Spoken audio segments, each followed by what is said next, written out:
तो शिंदे साहेबांचा आम्ही बघून घेऊ. महायुतीत शिंदे साहेब आम्ही सगळे एकत्र लढलो, एकत्र सरकारमध्ये काम करतो. जी लोकं निवडणुकीच्या अगोदर शिंदे साहेबांना नावं ठेवायची.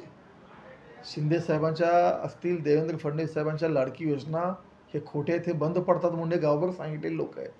आज हेच लोकं शिंदे साहेबांच्याबद्दल गुणगान करत आहेत. तर हे पुतना मावशीचं प्रेम किंवा ह्यांचं हे लबाड प्रेम आहे, हे काय खरं नाही आहे. हे आपापल्या सोयीसाठी शिंदे साहेबांचा आधार घेण्यासाठी हे राजकारणात आलेले आहे. ह्यांचं काय हिंदुत्वावर प्रेम नाही ना, शिंदे साहेबांवर ना शिवसेनेवर प्रेम. हे आपलं अस्तित्व टिकवण्यासाठी शिवसेनेत गेलेली लोक आहे. त्यामुळे त्यांच्या म्हणण्याला खूप अर्थ नाही आहे. त्यांचं जास्त मी त्या गोष्टीत दखलही घेत नाही. नगर परिषद निवडणुकांचा प्रचार आता शेवटच्या टप्प्यामध्ये आलेला आहे.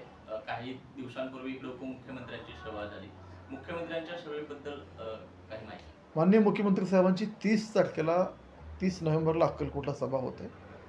तिन्ही नगरपालिका जिथं भारतीय जनता पार्टी एकमेव आमची एकच पार्टी अशी आहे की जे तिन्ही नगरपालिका लढवते. त्यामुळे तिन्ही नगरपालिकेच्या संयुक्तरित्या एकच अक्कलकोटला माननीय मुख्यमंत्री साहेबांची सभा 30 तारखेला होत आहे. दादा, निवडणुकीमध्ये अक्कलकोट असेल, मंदिरगी असेल, दुधनी असेल, या ठिकाणचं जे आहे ते निवडणुकीचं नेतृत्व आपल्याकडे दिलेलं आहे. कशा पद्धतीनं प्रचार सुरू आहे आणि काय आपल्याकडे मतदारांना आव्हान केलं? 2.5 वर्षाच्या आमच्या सत्तेच्या काळामध्ये तिन्ही नगरपालिकेचे पाणी प्रश्न असतील, रस्त्यांचे प्रश्न असतील, अक्कलकोटमधले विशेषतः तीर्थक्षेत्र विकास आराखडा असेल, भूमिगत गटर असेल, खूप सारे विकास कामं जी अक्कलकोट दुधनी नगर परिषदेमध्ये आम्ही केले आहेत.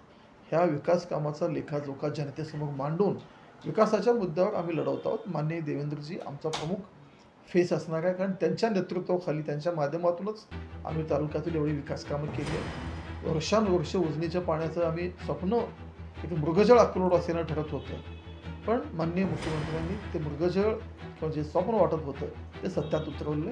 आणि म्हणून माननीय मुख्यमंत्र्यांच्या नावाने, भारतीय जनता पार्टीच्या सरकारच्या नावाने आम्ही हे मत मागणार आहोत.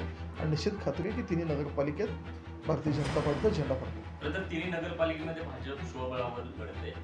3 तारखेचा निकाल काय अपेक्षित? 3 तारखेला 100% तिन्ही नगरपालिकेवर भारतीय जनता पार्टीचा झेंडा फडकावलेला असेल. 3 पैकी एकाही नगरपालिकेवर मागच्या निवडणुकीत ना काँग्रेसचा सत्ता होती, ना शिवसेनेची होती किंवा अन्य कोणाच्या पार्टीची नव्हती. तिन्हीकडे म्हणजे दोन्हीकडे तर भाजपचे नगराध्यक्ष होते आणि जे महेंदरगीच्या आघाडीचे होते तेही भाजपमध्ये प्रवेश केले होते.